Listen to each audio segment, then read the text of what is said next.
please, don't try anything that you're about to see us do at home. Ever.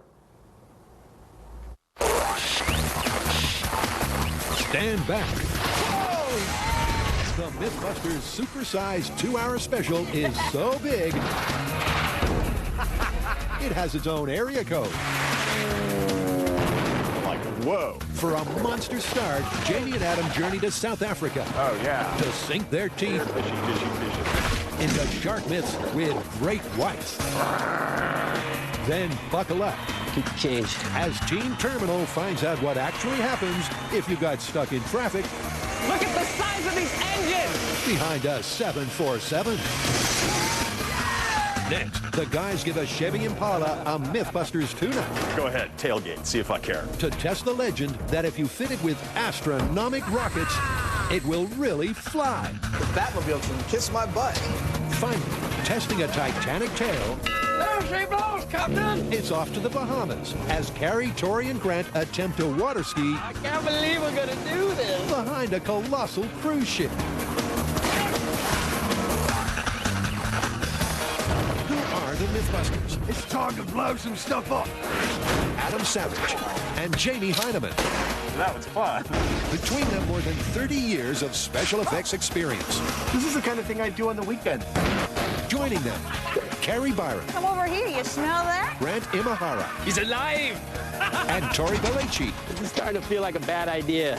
They don't just tell the myths, they put them to the test.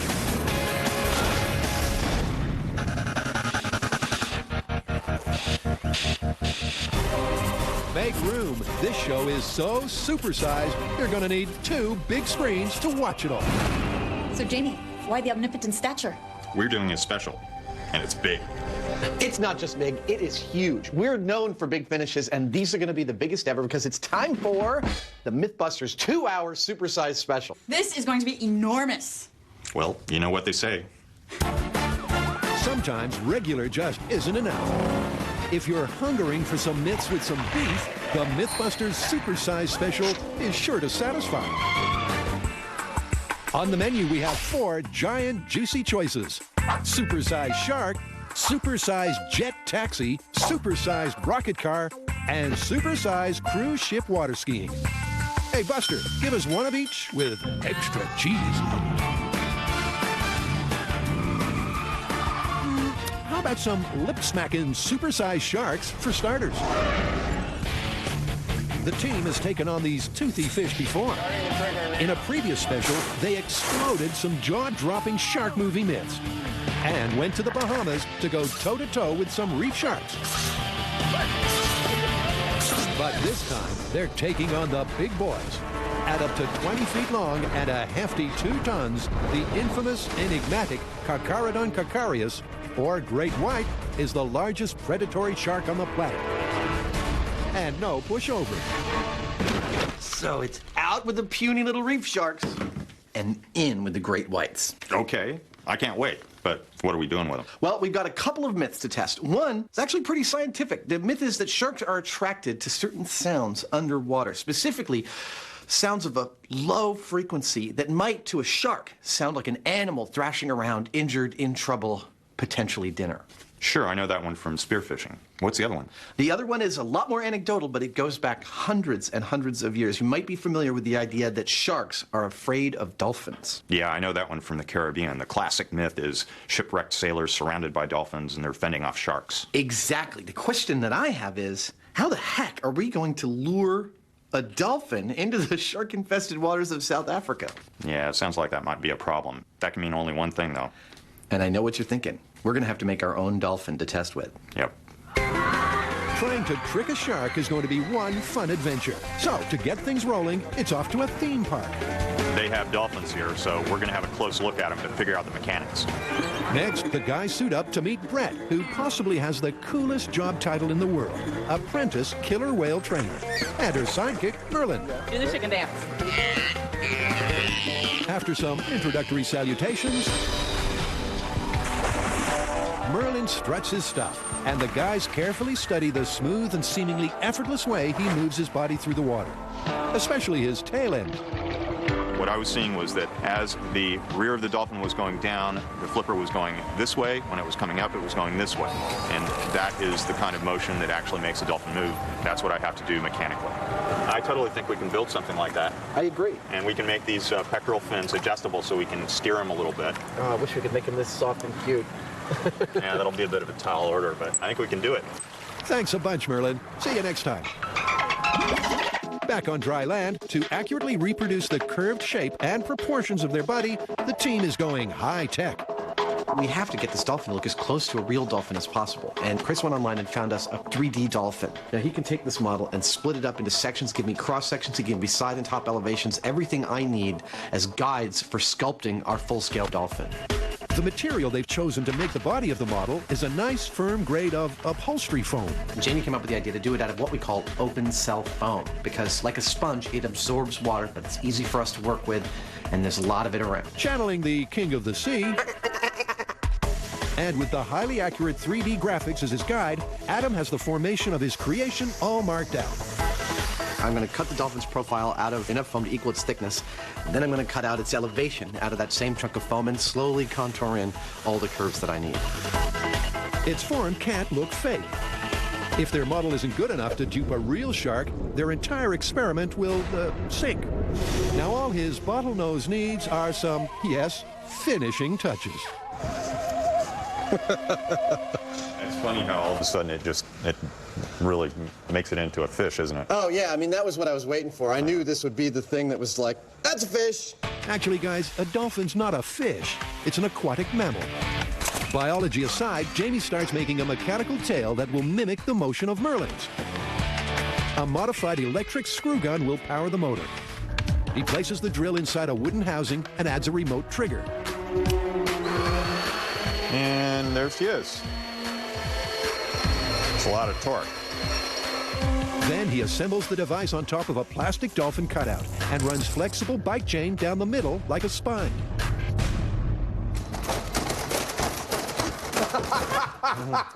Okay. I'm not sure what that means yet. Jamie's dolphin isn't exactly moving as gracefully as most, so he and aquarium assistant Jess dialed down the speed of the drill. Okay, off. Okay. That looks pretty good. That looks pretty darn good. It sure darn does. With the tail now flapping fluidly, they can join the top to the base with high-strength Velcro. Hold into its middle, I'm going to feed it down. Ah, he's kind of cute. There we go. Jamie and Adam's impressive build skills have transformed former furniture stuffing into flipper. That's great! In a final shark-fooling ploy, they paint their model a subtle yet natural shade of dolphin gray. Looks like a dolphin to me. Now all that's left is to put their new playmate in a shipping crate. They're both in? Yep. Watch the tail. I hope they didn't forget to pack his passport. Are you planning to be buried in something very similar to this? I'm not going to get buried. No? No. Your ashes scattered into space or something? Mulch. Mulch? Yeah. You gonna feed yourself into a wood chipper? Yeah. Okay. Dolphin may not be so happy when he finds out his first overseas adventure is a one-way trip to some of the most shark-infested waters in the world. But sorry, buddy, no refunds. Off to Africa. Craving some more Mythbusters Supersized special? How about a carb-laden serve of Jet Taxi? Carrie, why are you playing with toys again? Well, our first myth that we're going to supersize is a special request from the fan site. It's Jet Taxi. Ah, I love that one. Yeah, that's a great one. That's where the taxi driver in Rio de Janeiro ignores a red light on a road running behind the airport.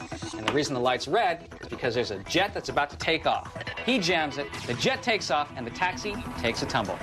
This headlining story reportedly happened in Rio. Will driving too close to a plane really cause some serious taxi turbulence? Years back, Adam and Jamie tried out this cab cliffhanger. The boys had a taxi and a plane all set for takeoff, but at the last minute, their flight permission was canceled. Then we got a yes yesterday and a no today. It's just like, But now, things are looking up. It's taken us 2 years to research, and we found a freight company who are willing to let us use our planes. It's not just any plane. It's one of the largest passenger aircraft flying in the sky today. A jumbo jet, a 747. awesome. Talk about supersize. And to supersize it even more, we're going to do a taxi, but we're also going to try it with a bus and a small aircraft. Sweet, let's go. With their bags packed, our group of X-Men fly out to the Wolverine State, also known as Michigan. And upon landing, it's plain to see that they've come to the right place. Last time we did jet taxi, we weren't able to flip a taxi. Why? Because we didn't have a jet. But now we do. Coletta Air, an international cargo company, has agreed to let us use one of theirs. I can't wait! Weighing in at over 700,000 pounds, measuring almost 250 feet nose to tail, and costing more than $60 million. This is the definition of supersize. And someone's letting the Mythbusters borrow one? I love you, man! I love you! Maybe they should reconsider. A jet engine sucks air in at the front with a fan. A series of blades in the compressor then raises the pressure of the air. This pressurized air is then sprayed with fuel and lit. The burning gases expand and blast out the back. But will this blast be enough to capsize a cab? Before they try to induce any 747 360s, the Mythbusters need to pimp their ride. That's a good job, kid. Here you go. Here's $1. Go play. Once it's clean as a whistle, it's time to get down and dirty with some authentic taxi cab yellow. Shortly followed by a Mythbusters-inspired logo. And, of course, the obligatory taxi sign. Well, that's a taxi cab. All right, now it's really a taxi. You know, they have vehicles here that'll push this. Really? Finally, David, the smash cab, is ready to be pushed into position. Boys, put your back into it. Shortly followed by Goliath, the plane.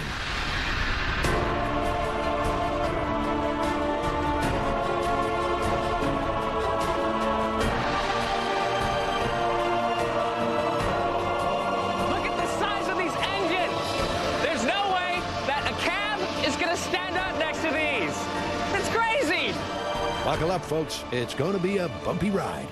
Next. Coming on Mythbusters, we see if you can actually flip a taxi cab with a 747 jet engine. Jamie and Adam get a big surprise welcome in South Africa. And it's all aboard Supersized cruise ship water ski.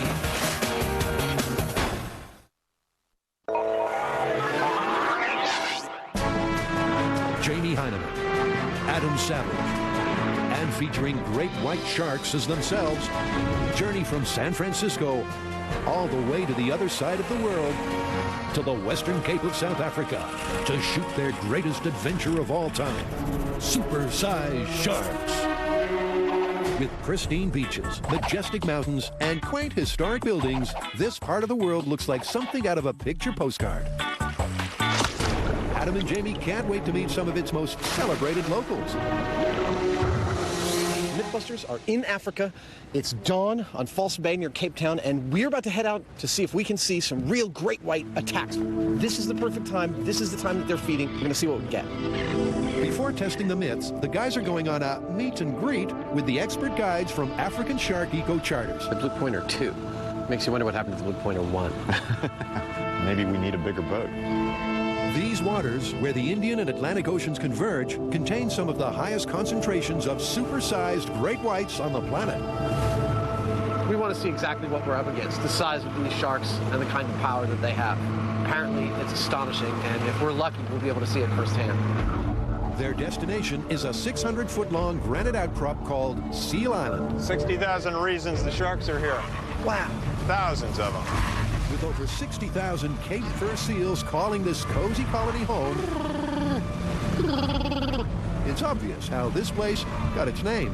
This island is a seal sanctuary as far as humans are concerned. They're not allowed to be hunted. But for the sharks, it's a larder. Are seals related to walruses? I don't know. You feel some kinship with them or anything? They all look so happy. Little do they know that death is lurking below. To uncover the magnitude of what they're about to take on, the boys are going fishing.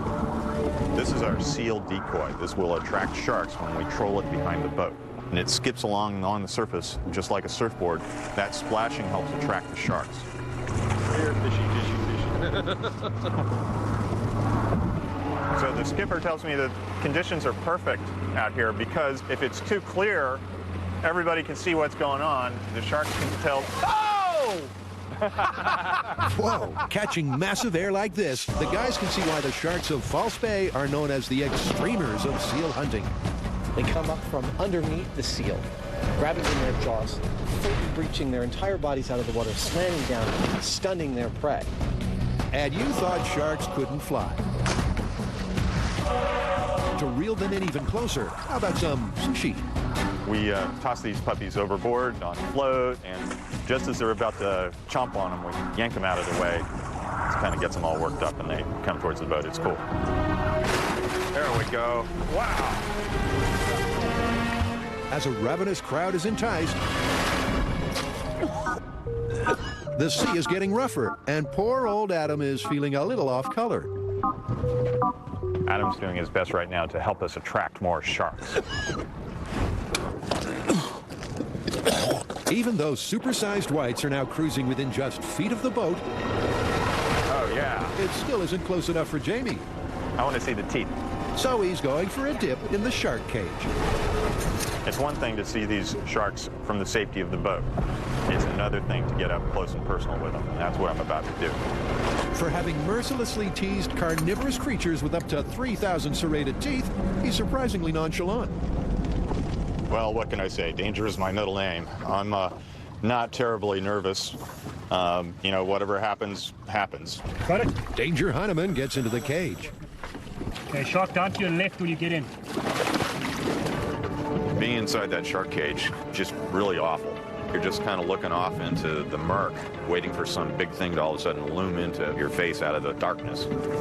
Warning, body parts should be kept inside the bars at all times. Oh, boys, I think he's come back for his noon feeding. Big one. Coming up. Whoa! It's hitting the cage. It's cracked the cage. Oh, it looks. There we go. He's breaking free. Captain me. Something between the blades and the cage. Oh, my word. Just a few inches closer, and Jamie would have had his mustache trimmed. Oh, it looks. Like any great fishing story, we'll be telling this one for years. We're going sideways. I'm like, okay, we're fine. We're in the cage. Shark's out there. He'll figure it out. He'll go away. But still, he was like, that was pretty intense. Looks like both Jamie and Adam have had enough stomach-churning adventure for one day. So South Africa's been pretty crazy to us so far. We did see an air attack. Jamie almost got eaten. I threw up. But now we are able to start our tests. It's almost chocks away for Supersized Jet Taxi. Your friendly Mythbusters flight crew is about to find out if a taxi got caught behind a jet as it's about to take off, would it be blown into oblivion? Tori directs the colossal 747 into the blast zone on an abandoned section of runway. Get it. But first, a word from your captain. So, Philip, you're going to be operating the plane for us. Yes. This is really a treat to be up here and to get to see this in person. There's just way more buttons than I expected. So how does a 747 compare to other planes? This one here has 7R4 D2 engines on it, which produce about 54,000 pounds of thrust each. Wow. So by now I'm sure you're aware of the myth that a taxi crossed the jet blast and blew away. Yes. In your opinion? With my experience on the airplane and running the engines, I feel that it's possible. Really? Yes. I cannot wait to see this myself. Well, Carrie, that makes two of us. Back at Ground Zero, the taxi has been positioned 100 feet behind the plane. So, what's the plan? Do I look excited? Well, I am. We're ready to test the jet taxi myth, and this is the setup. We got our 747 in position. We got our taxi in place. We got our breakaway line attached to our cable, which is attached to our tow truck. Now all we need to do is have the captain fire up these engines, have the tow truck pull the taxi cab through the jet blast, and hopefully we'll flip this cab. And of course, our taxi will be driven by the ever unfortunate Buster. Change. Good luck, buddy. Any last thoughts from our hero driver? Adam, I am your father. Ooh, interesting. We're finally here, the real thing. Wish Jamie and Adam could be here. I know. You can't beat a real 747. We're towing a taxi right behind it. Dude, I still can't believe they let us play with the 747. We're gonna turn a taxi into a tumbleweed. All right, you guys ready? Yeah, absolutely. Let's do it. All right, go ahead and fire up the engine. Ready to fire up the engine, Roger. In the cockpit, pilot Philip fires up the plane. Engine stable. Roll back. Auto cut out. All parameters checked. Roger. With Buster having a career crisis, I wonder if Mike Rowe is hiring. Philip puts the throttle to the metal. The jump in volume is immense as the engines scream at full power. Time to hail our cab. It's now or never for the taxi. Will it flip or will this myth flop?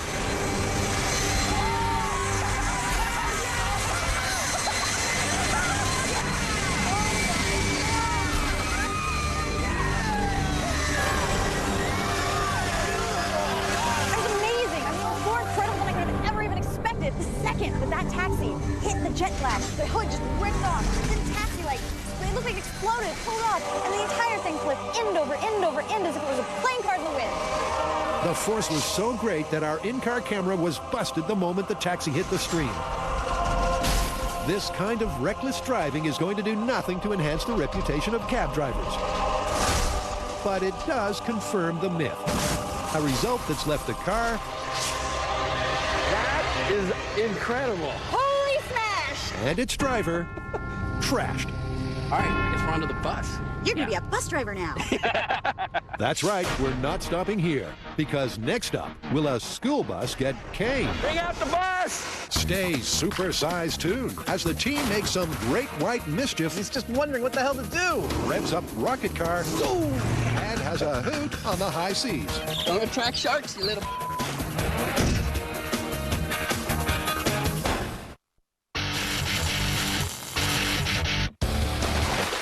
Off the western Cape of South Africa, Jamie and Adam have already received a big welcome by some of its larger-than-life inhabitants.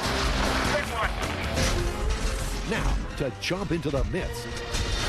Well, adventures on the high seas with sharks is all well and good, but we have a job to do, don't we? Yeah, it's time to get to work. And the first one is this mythical low-frequency sound attractor for the sharks. Supposedly, right around 40 hertz is the sound that they love. Yeah, that's like the frequency of an injured fish that they might be attracted to. Exactly. Are you ready to blow some chunks, or you want to let me do all of it? No, I've got some new medicine. I'm willing to try it again.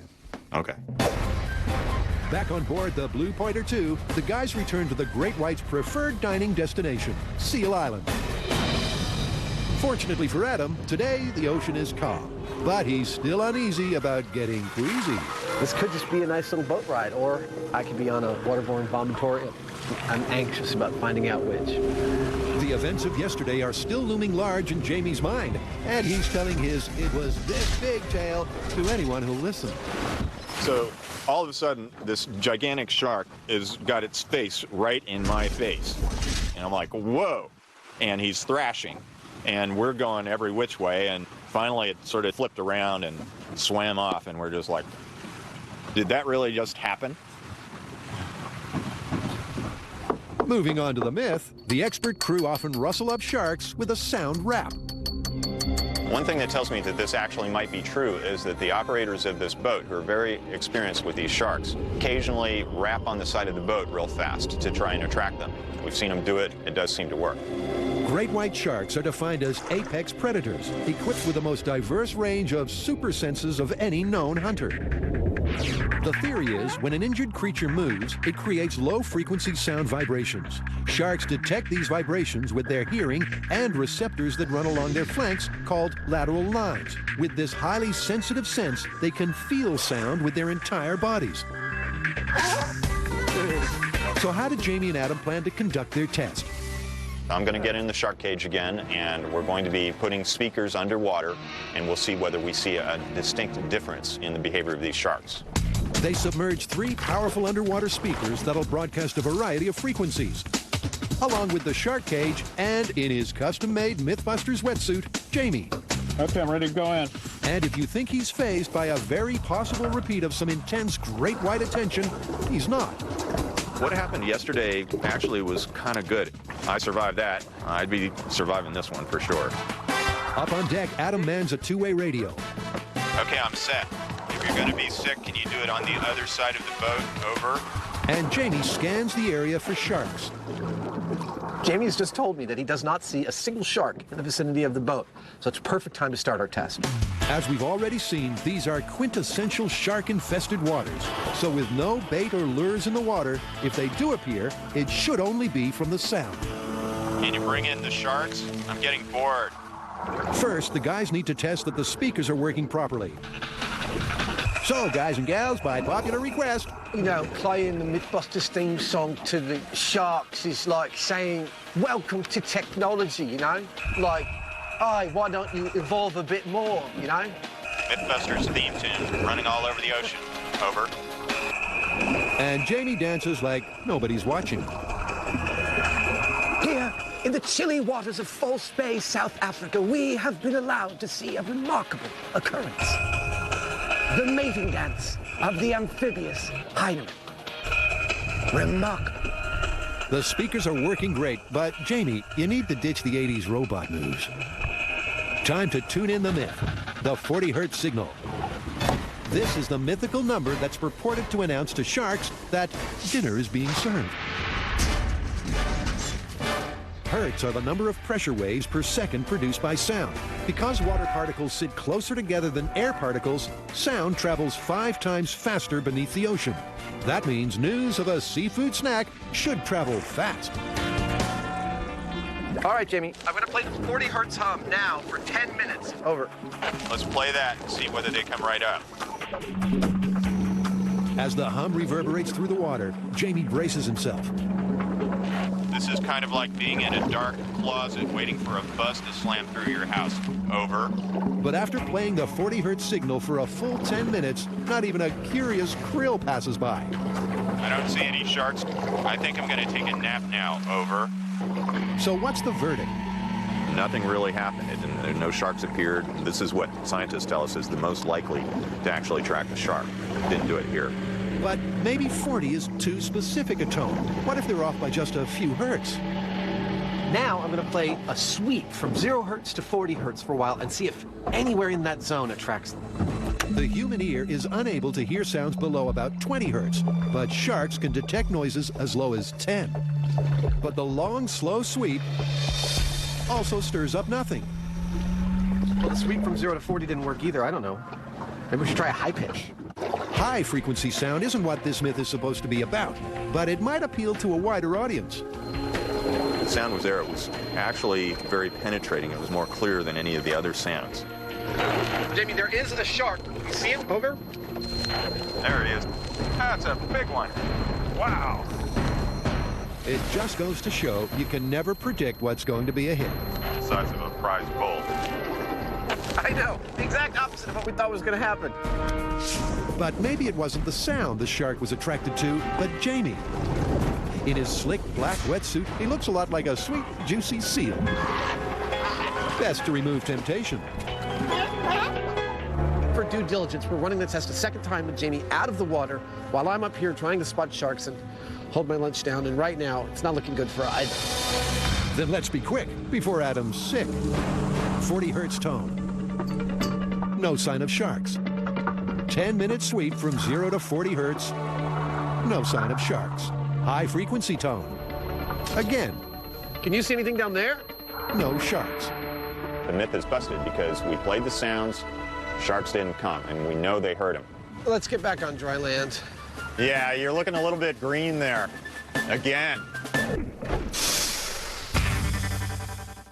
Right after the break, Jamie and Adam recondition a car to launch it into the cosmos. When internal combustion just isn't enough. And prepare to hide when the guys play the ultimate prank on a creature not known for its sense of humor.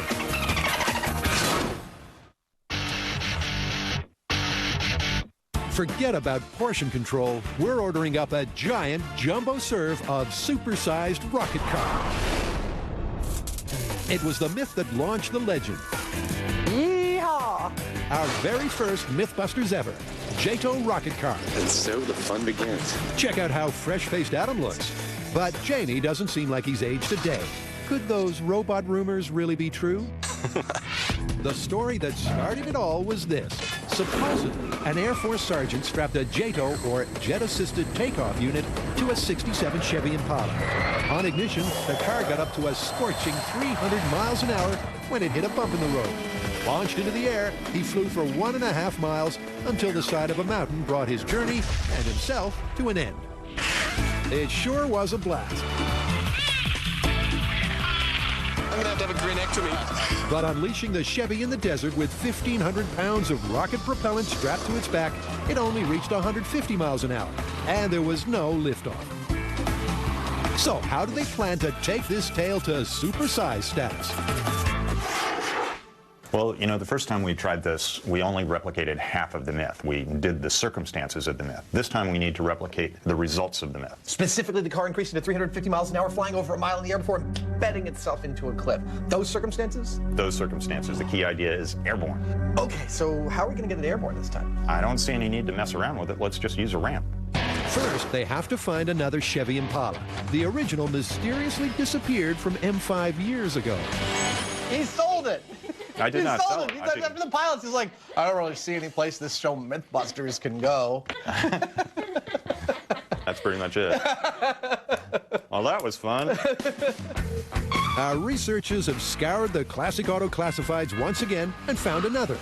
Yeah. Adam. I'm Robert. Hi, Robert. Hi. The guys look under the hood. Oh, look at that. Shiny parts. Rev the engine. Inspect the interior. The upholstery is like cherry. And the deal is done. I think this will do just fine. You got yourself a deal. All right. Then they tell Robert exactly what they're going to do with his baby. It's going to go a lot faster than it would normally, and it's most likely going to be the last thing this car ever does. Yeah, goodbye, Holly. Oh, you named it Holly? Yeah. Oh, man, the car has a name. Holly. Some cars are born bad. When internal combustion just isn't enough.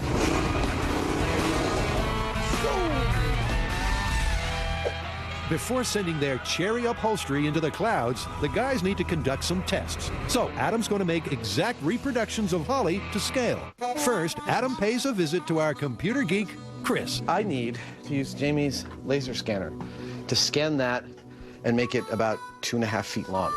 Okay. Chris scans each of its surfaces with a laser and creates a 3D graphic. Dude, look at that. Wow. Then he transfers the information to a CNC machine, a computer-controlled mill, and inserts a block of sturdy foam. Dude. Wow.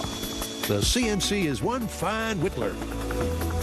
That is so awesome. Next, it's time for a ride in the vacuum force. My foam master is ready to mold.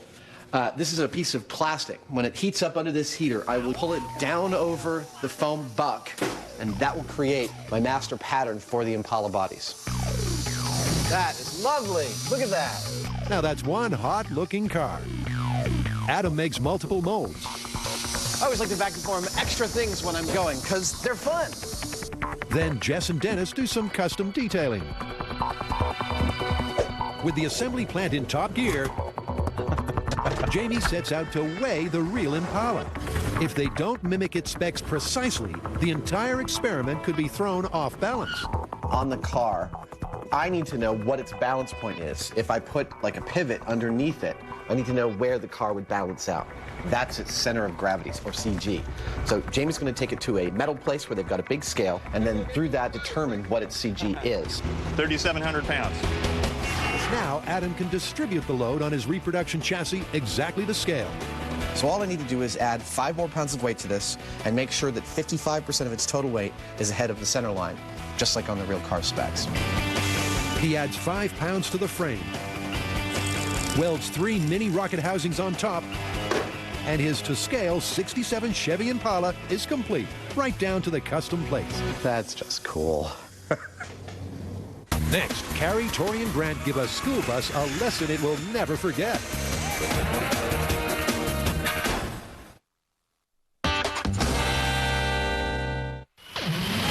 In Supersized Jet Taxi, it's myth confirmed. Driving close behind a full-throttle 747 is a bad idea. A very, very bad idea. But the bad ideas don't stop there. After all, this is the Supersized special. I've just had my most favorite moment ever on Mythbusters, seeing the taxi flip behind the jet. Now we're going to see what happens when we drive a bus behind the jet. This terminal tale could be true. Now, the interesting thing is that at airports all over the world, there are buses taking passengers from terminal to terminal. I'm curious to see what would happen if one of those buses strayed off the path and got a little bit too close to a jet. But before Grant's curiosity gets satisfied, well, the bus needs some last-minute alterations. Yeah, you damn kids. Shut up. Go through that apple. There are camera positions to be rigged, a classic movie scene to be replicated. Bus is rigged with a bomb. Drive straight. Stay above 50. And a squirrel to be relocated. So our bus is ready to go. It was kindly donated to us by the Oscoda School District, and we're going to do the same thing as the taxi. We're not exactly sure what's going to happen, but I think we might see some rolling. There's a lot of flat surface area here, and if you've ever driven a van on a windy day, it just pushes it. So I think this thing is just going to whoosh. Then best buckle up Buster nice and tight. All right, go ahead and fire up the engines when you're ready. Things stabilized, looks good. Send it up. The engines start to turn over, and it's not long before they're ready to go full throttle. The engines soon reach full power screen, and the bus begins its tortuous journey. So this bus schools out, but will it be over and out? Whoa, it sure will. The bus takes a route that's totally outside of the school district. This incident will have to be reported, you know. Our team is like a bunch of excited school kids. It totally lifted it off the ground like 6 or 7 feet. I can't believe what I just saw. It was probably one of the coolest things I've seen in a long time, and we see a lot of cool things here on Mythbusters. The bus got lift, probably about 6 or 8 feet off the ground. That's probably one of the coolest things I've ever seen in my life. Okay, the taxi was one thing, but that bus? I will never get that image out of my head. I mean, it got into the air, it had hang time, it actually had hang time. I cannot wait to see the high speed. Then here it is, Karen. The bus hits the jet stream. Its huge surface area acts like a giant sail, and it gets picked up and dumped like a yacht in a hurricane. Yeah! What the heck? Look, we could chop off the top and we'll have a party bus.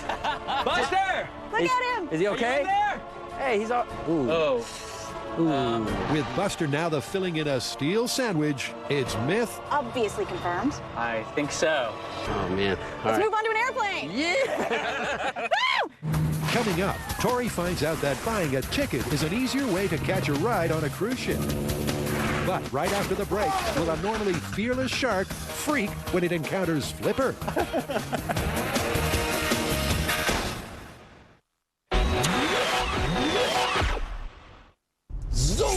Jamie and Adam are trying to take their groundbreaking Episode 1 JATO rocket car to supersized heights.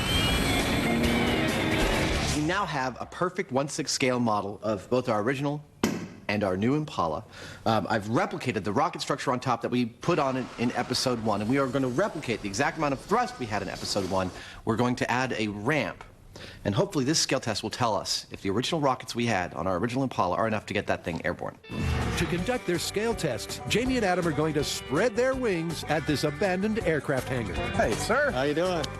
Rocketry expert Eric is in charge of getting things all fired up.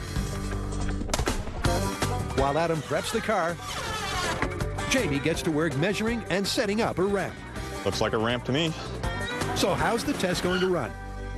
At the go signal, I'm going to start the car towards the ramp. When it's about 3/4 of the way towards the ramp, Eric will press launch. The car plus the rockets are going to take off, and, well, if everything goes right, they're going to fly over 1,000 feet. Now, to see if the ramp will give the guys the liftoff they're looking for. Okay, in 3, 2, 1.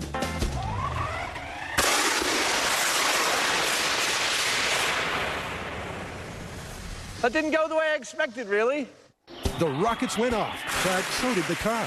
Every which way but where it should.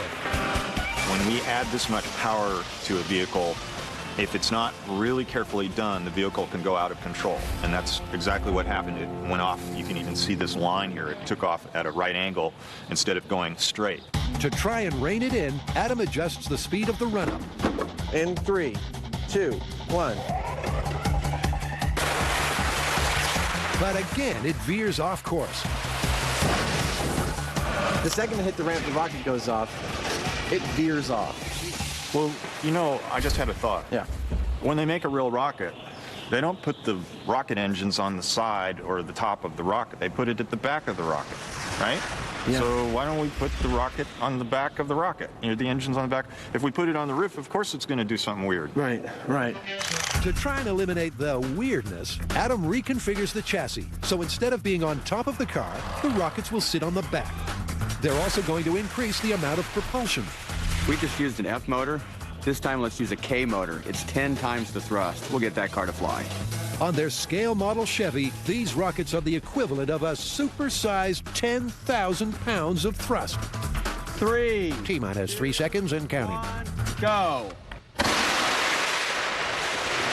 This time, the Impala launches over the ramp and flies into the stratosphere. Sort of.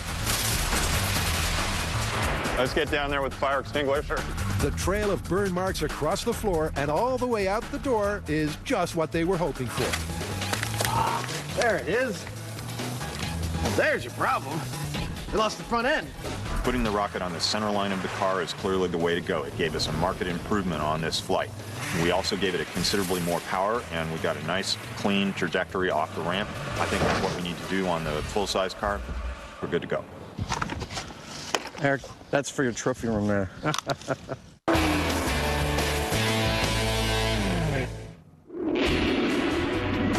The motivation behind making the Mythbusters Supersized Special is, why go for small or even medium when bigger is so much better?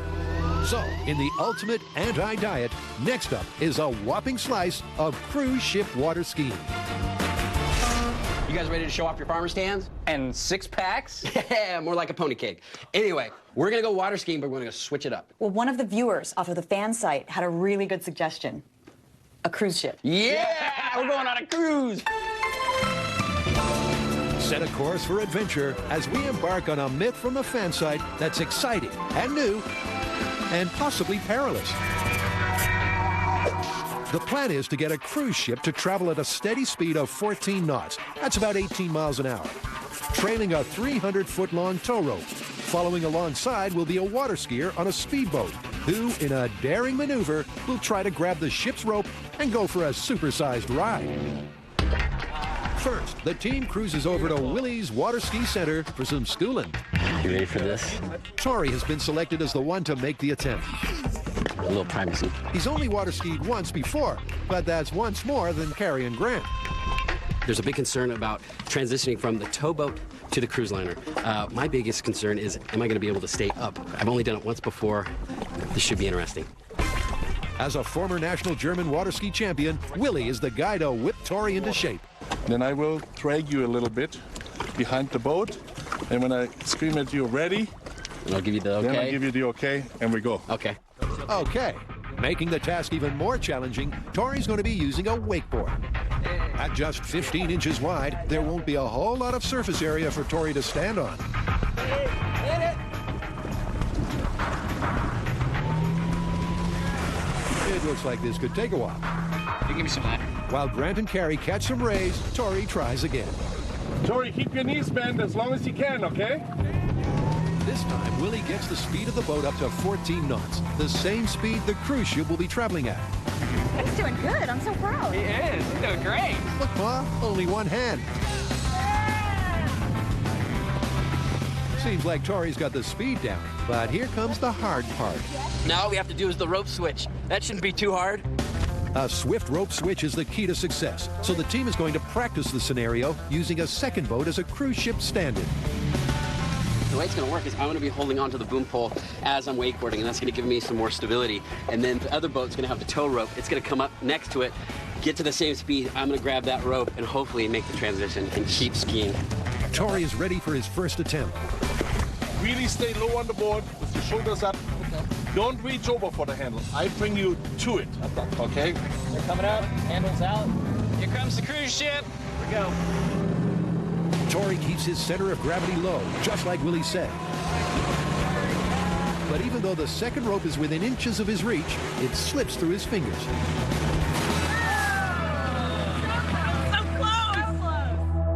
The hardest part is seeing the handle in the whitewash. I can see the line and I see where it goes, but it's like there's so much weight that you can't see where the handle actually is. He tries again.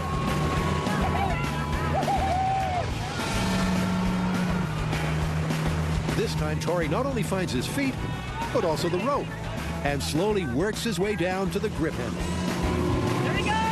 Woo! Trying the cream ship! Grant hasn't been this excited since the Backstreet Boys reunited. But when Tori tries to repeat his moment of glory, Face plant, not so good. he just can't seem to recapture it. If Tori fumbles on the day, the entire experiment will be a washout. I think it's gonna be tough. I think it's gonna be real tough, especially when we're out in the open water and it's just choppy and wavy. Oh, man. Carrie has some final encouraging words. Hope you have a lot of time for practice. Pack some coconut oil, because the team promises something for everyone as they cruise to the Bahamas. Jamie wasn't the only one in that shark cage. I got in it as well. Yeah, right. So if you want to see Adam barf underwater, log on to discovery.com/Mythbusters. It's all there. Taking shark myths to the max, Jamie and Adam have voyaged all the way to South Africa to find out if an adorable, fun-loving dolphin can give a great white shark the willies. They've already built a highly realistic animatronic dolphin at M5 that does everything except jump through hoops. And he's just arrived on the shores of Cape Town. Special delivery. Inside this crate is an animatronic dolphin. The myth is that sharks are actually afraid of dolphins, so we've traveled halfway across the planet with this guy.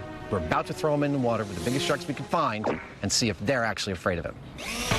Having flown economy for a solid 21 hours with a 7-hour layover, he looks surprisingly refreshed. He's a good-looking dolphin. You got him? I got him. This is the picture, right? This fella looks like he couldn't hurt a fly. But if this myth is true, maybe he's meaner than that. Dolphins have strong protective instincts towards members of their pod. Some scientists believe they can be so strong that if they see another creature being threatened by a shark, their biological impulse kicks in, and they protect them too. Faced with such a determined defender, some sharks may decide to hightail it if they see one. Having learned that great whites consider breakfast the most important meal of the day, once again the guys head back to Seal Island at dawn. Positioned smack in the middle of their feeding ground, it's time to test the waters. Well, it's time for the dolphin to come into play, but I think first we need to tow a seal to make sure that we've got action out here. We've got sharks in the area. Absolutely. Let's do the decoy as a control and then do the decoy plus the dolphin. Okay. All right. Once again, their hapless, bogus seal is being fed to the sharks. You feeling lucky, punk? I am feeling lucky. And just like that... Whoa! I guess they're hungry today. I'm speechless. That was stunning. We got our first hit on the decoy alone within 5 seconds of putting it in the water. These sharks are hungry, and they're definitely out here. Let's get the dolphin in the water. Okay. With the sharks obviously eager to stuff themselves with a seal swimming solo, Get under it. let's see if putting a dolphin in the water will make them less avaricious. Oh, perfect.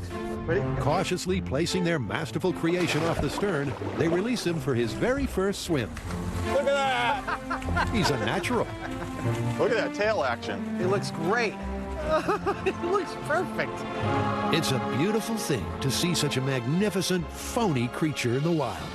It looks exactly like a dolphin. If I was taking a boat out here, I'd be like, oh, check out the dolphin, not look at the spray-painted former mattress. With their animatronic dolphin operating on a way more sophisticated level than the fake seal, hopefully it will easily fool the great whites. It's a silhouette of the dolphin. If the shark is looking up, which is what they're doing, it's going to see a dolphin shape that's to scale, is correct, and it looks just like a dolphin. All right, we're good. Sorry, dude, the moment has come to test the myth, but at least now you've got a potential protector.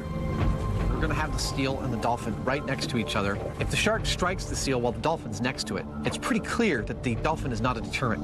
So what's the chomping consensus? Personally, as far as the myth is concerned, I think that 3,500-pound shark versus 300-pound dolphin, I don't think the shark's going to be too afraid of it. I'm really curious to see what's going to happen. We got such a quick predation this morning. The conditions are just perfect. The boat slowly moves forward, and the pair are towed a distance behind. Within minutes, a fin breaks the surface, rushing within inches of the seal. But there's no snappage. But he didn't go for it. No, and he clearly sees the dolphin because he was going in that direction. Yeah. This could be the beginning of a beautiful friendship. But was the normally aggressive predator put off by the seal's silent sentinel? We put out the decoy with the dolphin, and we had a shark come up and investigate the decoy while it was next to the dolphin, but he didn't bite it. Before jumping to a conclusion, Adam and Jamie have one more test to jump into. Free lunch. Contact. After the break, Carrie, Tori, and Grant demonstrate that it's possible to learn how to fly a small plane without ever getting your pilot's license. And Jamie and Adam overhaul a Chevy Impala supersized style. The Batmobile can kiss my butt.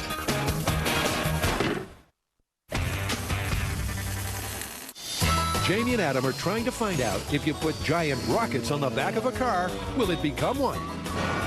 Let's talk about rockets for a second. Okay, the rockets we're going to put in our car are made of something called ammonium perchlorate.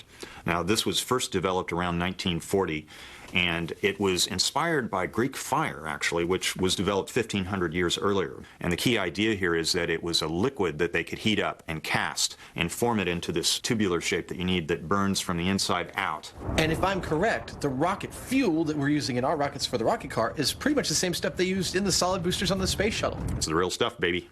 We're using real rockets. Yeah, they're serious rockets. Jamie starts modifying the Chevy. These serious supersized casings will house rockets with 10,000 pounds of thrust. With this amount of power, the rockets themselves are being made off-site at one of the premier manufacturers in the nation. In this particular case, this is like a controlled explosion that is going on here because this rocket fuel, it's essentially an explosive. When you get it that large, you know, it's best handled by the professionals. Jamie makes some room in the trunk. That's the ticket. And he and Jess slot the pipes into it. Go ahead, tailgate, see if I care. But all the extra poundage on the Impala's rear end needs to be addressed, or it won't be fit to fly. It's important to have the center of gravity, in other words, most of the weight forward of the center line of a rocket. We do that so that it balances correctly, it flies correctly. If we don't do that, we'll have a rocket that might like flip in mid-flight. He adds extra beef to the front end by placing weights around the engine. We're putting 600 pounds of rocket engine in the back, so I put 600 pounds of barbell weights and scrap steel in the front. Therefore, this 55-45 relationship that the car already has is maintained.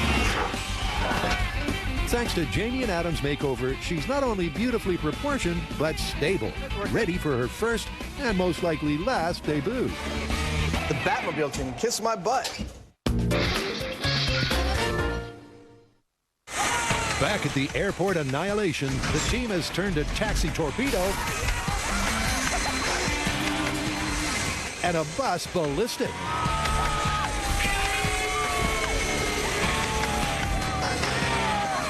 Contact. But there's more high-flying fun to come. If this Mythbust airplane flips in the jet blast, it'll definitely be the last time this thing ever sees flight. The scenario of a small plane stuck behind a big jet is no joke. It's just like the Wright brothers, isn't it? Just like the wrong brothers. One mistake by an air traffic controller or a pilot, and this could easily happen. Their final form of transportation should literally reach the skies, so they're taking extra pre-flight precautions. Now, the difference with this run is going to be the fact that we saw the lift we got on that bus. We saw the lift we got on that taxi.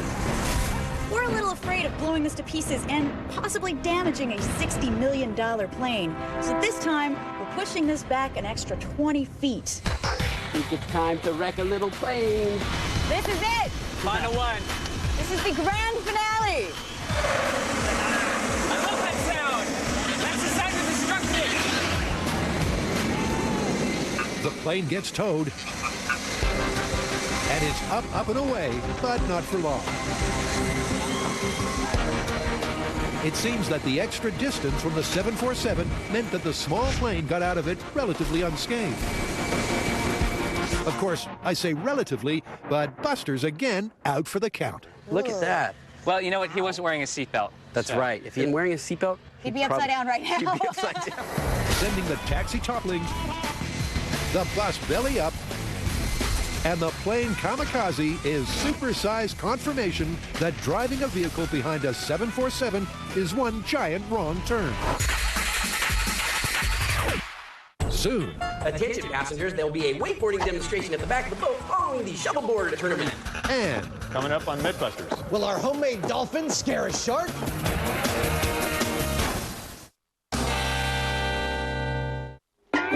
it's Flipper versus Jaws as Jamie and Adam explore the myth that the supposedly unshakable great white shark is scared of the seemingly unassuming dolphin. Testing in the oceans off South Africa, using a fake seal as the lure and an animatronic dolphin as its bodyguard, it appears the myth could have some credence. But he didn't go for it. You know, in researching this, we've come across dozens and dozens of anecdotes of dolphins repelling sharks, seemingly in an effort to protect humans. Yeah, they come in from all over the world. For example, in 2004 in New Zealand, some lifeguards were training on the beach. Shark swims up, dolphin swims up, shark swims away. In fact, in Australia, earlier that same year, a fisherman had capsized in his boat, was clinging to his dinghy for 2 days when a couple of great whites showed up and were repelled by a dolphin. Well, several marine biologists have been studying this phenomenon, and they figure that dolphins are intelligent and they're actually capable of altruistic acts. In other words, they like to help the helpless. Wow, there might really be something to this. Yeah. For their last round of tests, they're upping the shark enticement ante by adding a fresh daily special to the menu. We're going to set out some bait, which has been very successful in bringing the sharks around. And when the sharks come around, we are going to expose them to the dolphin and see what their reaction is, if they recoil in horror. With the dolphin now a distance away from the bait. Free lunch. Free lunch, buddy. It's not long before they get a potential customer. There he is right there. Circling. But just as the shark goes to take a bite, Jamie reels in the dolphin. It seemed like it fended him off. It did. And the tantalizing tuna is left untouched. I think it is really telling that he didn't go after it. They serve up another portion. And again, they get some interest. Yeah. Oh, this is great. Look at him. He's just wondering what the hell to do. But no orders. Yeah, he's coming in, he sees the dolphin, he goes away. You notice his behavior is totally different, too? He's staying under the surface. He's not bringing his dorsal fin up or anything. Yeah. To see if it's the sight of the dolphin that's making the normally outgoing sharks behave so shyly. If I lose a hand or something, you'll help me rebuild a mechanical one? Yeah. Okay, cool. For the final test, they're taking the dolphin out of the equation. On its side, on its side. Let it drain. We want an appropriately sized shark.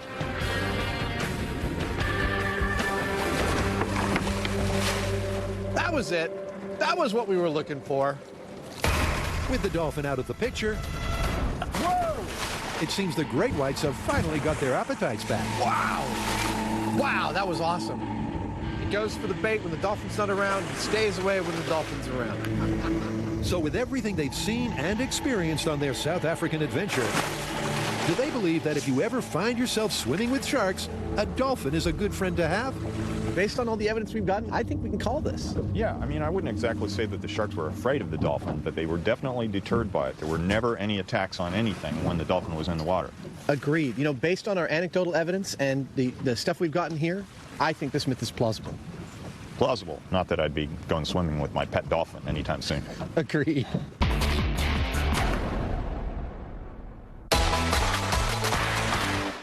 If you thought cruise ship activities couldn't get any more fun than shuffleboard and skeet shooting, then how's this for some high seas hijinks?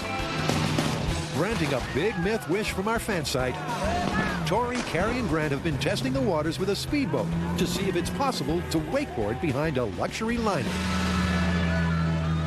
Oh, face plant, not so good. Now, to take their test supersized, the team has traveled to tropical paradise, the Bahamas. And amazingly, not just for fun. Amazingly, we found ourselves a cruise ship. Imperial Majesty is going to let us use the Regal Empress for our experiment. At 10 stories high, 600 feet long, and 22,000 tons, the Regal Empress is beautiful and big. There she blows, Captain! Captain Qantas welcomes Carrie aboard. Have you ever heard of anything this just nutty? No, I don't.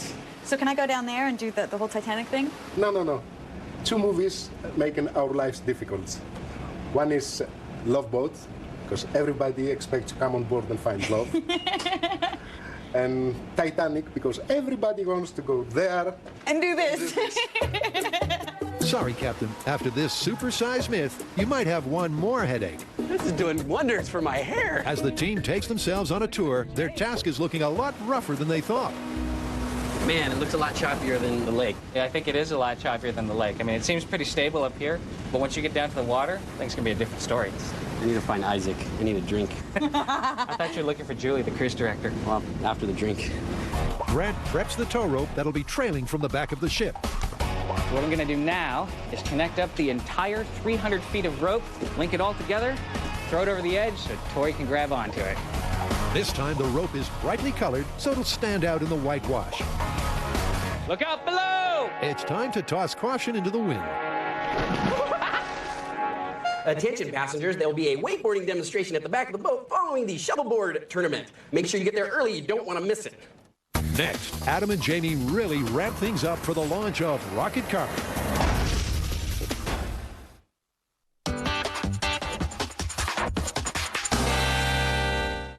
Jamie and Adam have been thoroughly researching and preparing for a supersized mission.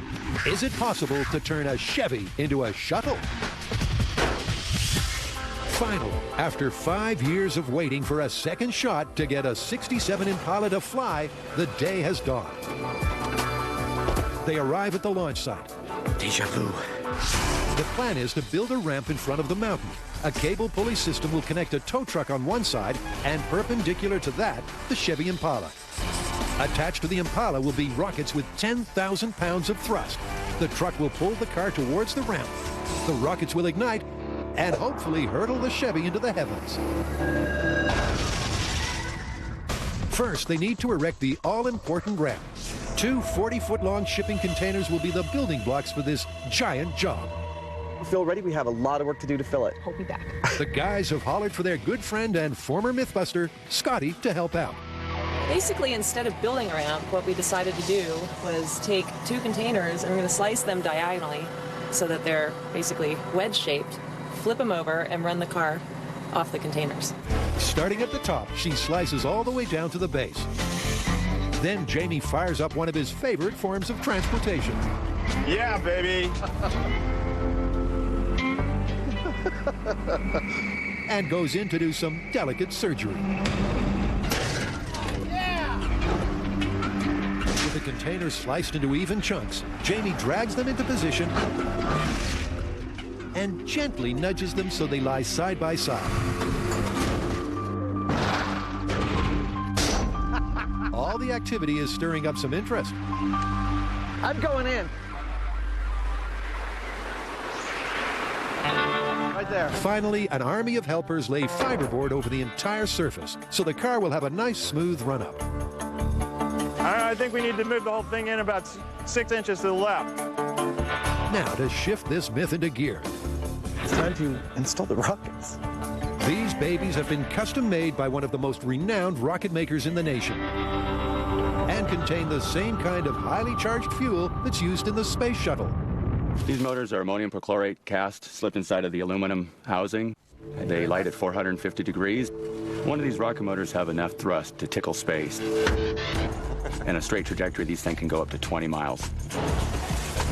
With the rockets taken care of, it's Jamie and Adam's responsibility to make sure the car reaches the ramp. With only one shot at this, simplicity is key. The myth says that the car was moving when the rockets went off, so we've got to get the car up to speed. The most straightforward and reliable way we know to do that is to pull it with a cable.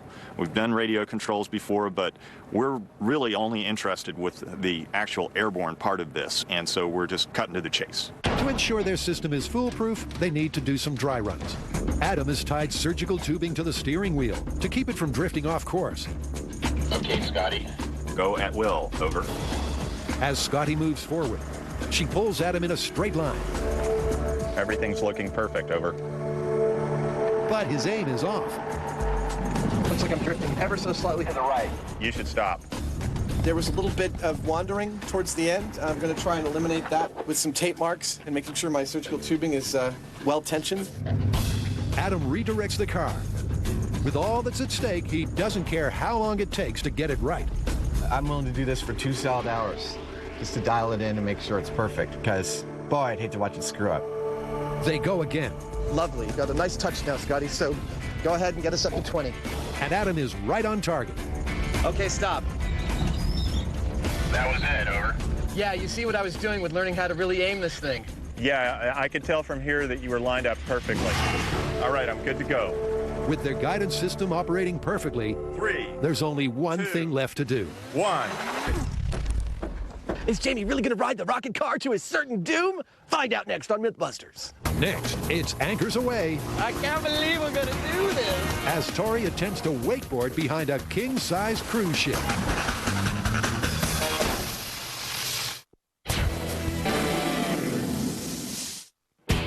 Waterboard displays have always been wonderful to watch, but this spectacular sport is about to be taken to a whole new level.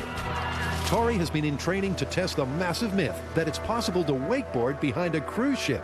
But a lake is one thing, the open ocean another. So does he have any reservations? Why are you trying to freak me out? Why do you want me to give you a list of things that'll go wrong? So that way I can focus on those things and then something will go wrong? Someone's on edge. Let's get things underway before he completely flips out. Ahoy! Regal Empress, this is Carrie, Mistress of the Sea.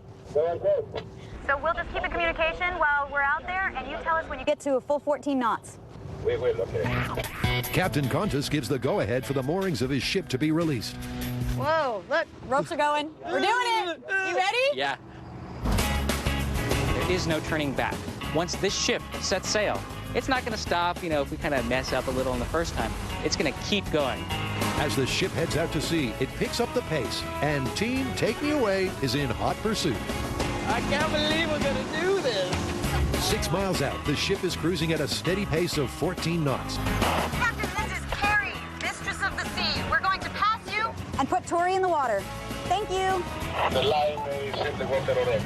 Their driver and dive master Dexter from Stewart Coves cranks it to get in front of the ship. Okay, you ready to get in the water? Yeah. Okay, good. Get done. Tori perches himself in the water. Okay. Hey, my little friend. Don't attract sharks, you little Okay. Then as the ship passes by, he waits for the wake to wash over.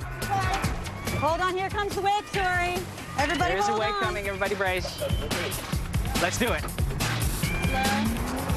Not too fast, not too fast. Dexter dexterously inches Tori closer and closer to the rope floating behind the ship. A little slow, a little slow. The rope is right within his reach. Now for the crucial cruise ship switch maneuver. Butterfingers. I went for the rope, I just got too excited and I let it go. They haul their overexcited mate on board and race to get ahead of the ship again.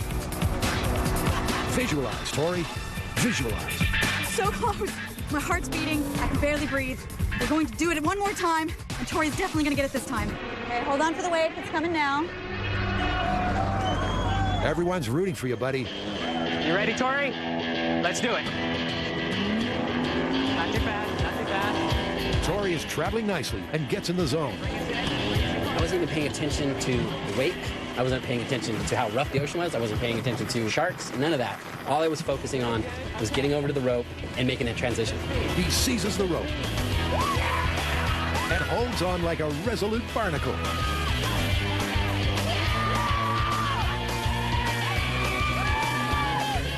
It happened so fast, I don't even remember. All I know is I grabbed the line really soon, and it was slipping through my hand, so I had to wrap it around my hand just so I could hold on.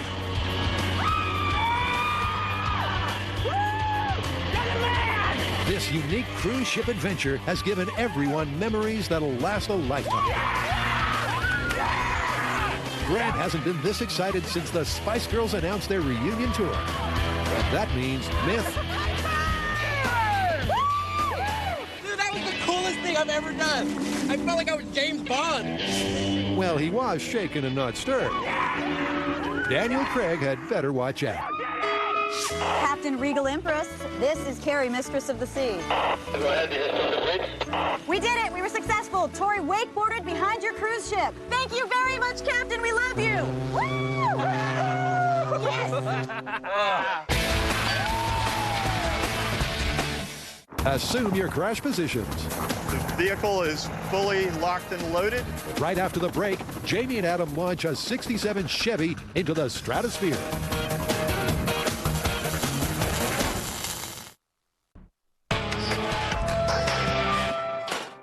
So I want you to cast your mind back to early Mythbusters, our first truly spectacular myth, rocket car. Remember where we strapped the rocket to the top of an Impala? Well, we're tackling it again, but this time with 10 times the raw power and much bigger rockets. The idea is to tow the Impala towards this ramp, ignite rockets on its rear with 10,000 pounds of thrust, and send it flying over a mile on a direct collision course into this mountain. Our rockets were outsourced to explosive experts, and their forecast is far. According to our rocket scientists that have calculated all this out, we're going to be going upwards of 150 miles an hour by the time the tip of the car reaches the end of the ramp. So we're going to continue to go, and I can't help but think we'll go quite far. We're fully done. I'm good. I'm good. Done. You can let it go. Everyone assumes their positions. That's it, guys. Clear the scene. Okay, the vehicle is fully locked and loaded, and we're on our way to the bunker. Scotty will be in the pickup truck, the tow vehicle. She will start towing this car towards the ramp. Jamie and I will be in a bunker about 200 feet to the left of the ramp, watching on high speed and in person exactly what's going to happen. We're going to have cameras placed all over the lake bed here to make sure we've covered this from every possible angle. We'll be able to see both from the start of its trajectory all the way to the end, hopefully. Okay, this is Jamie. We are good to go. So everybody has to be in their safety positions. Scotty, there's no difference between this and any other run. Only that something highly explosive is behind me. There's no turning back now. The moment has come for rocket cars made in flight. Okay, you are good to go in 3, 2, 1, go. Good, it's on the hook. It's moving well. There it goes. It's heading towards the ramp.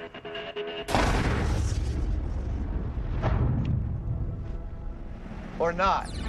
Failure is always an option. After all the planning, the tension, and anticipation for their 67 Chevy Impala, the rocket simply exploded, taking her nowhere. Wow. What was that? That was one thing I didn't expect. Total explosion upon ignition. Well, let's reset. Next time, there'll be an extra box to tick on the risk assessment document.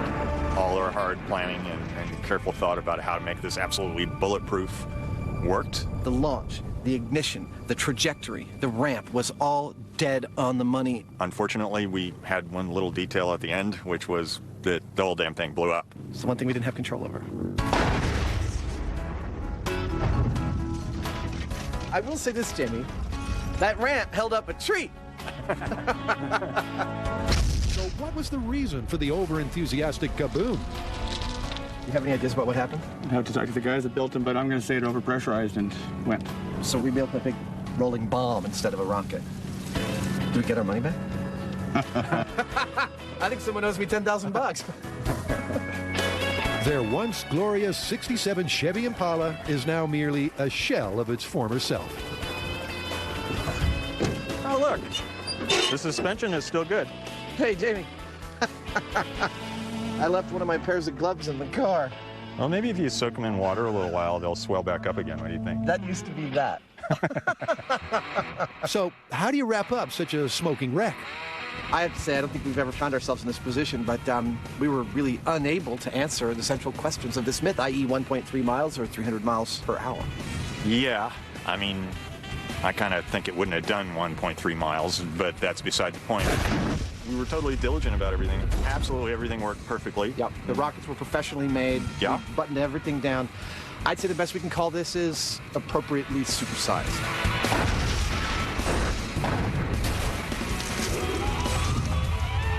Okay, everybody, settle down, settle down. We're trying to answer today's question, what I like best about the Mythbusters Supersized episode. Does anyone want to start? Jamie. Rocket car sucked when it blew up. Okay, Jamie, I know you have some strong feelings about this, but we're trying to stay positive. What I like best about the episode. Yes, Karen. Not only did we get to blow over a taxi, but also a plane and a bus. And it was cool that they let us use their 747s. Very good. Jamie, now do you have something positive to say? I got attacked by a shark. Excellent. All right, class, that's it. See you next summer. You bet. Fueled up from our supersized feast, it's time to jet. Pass the antacids. Wakeboarding behind a cruise ship was so much fun. I have to personally thank the fan that sent that one in. That was insane. I mean, being behind that cruise ship, I felt like James Bond. Hey, they're always on the lookout for new Bond. Maybe you should audition. Now that myth was huge. If you have any myths for us, big or small, send them in to discovery.com/mythbusters. Preferably myths on beaches and tropical locations. Are there any supermodel myths? Robot myths. No?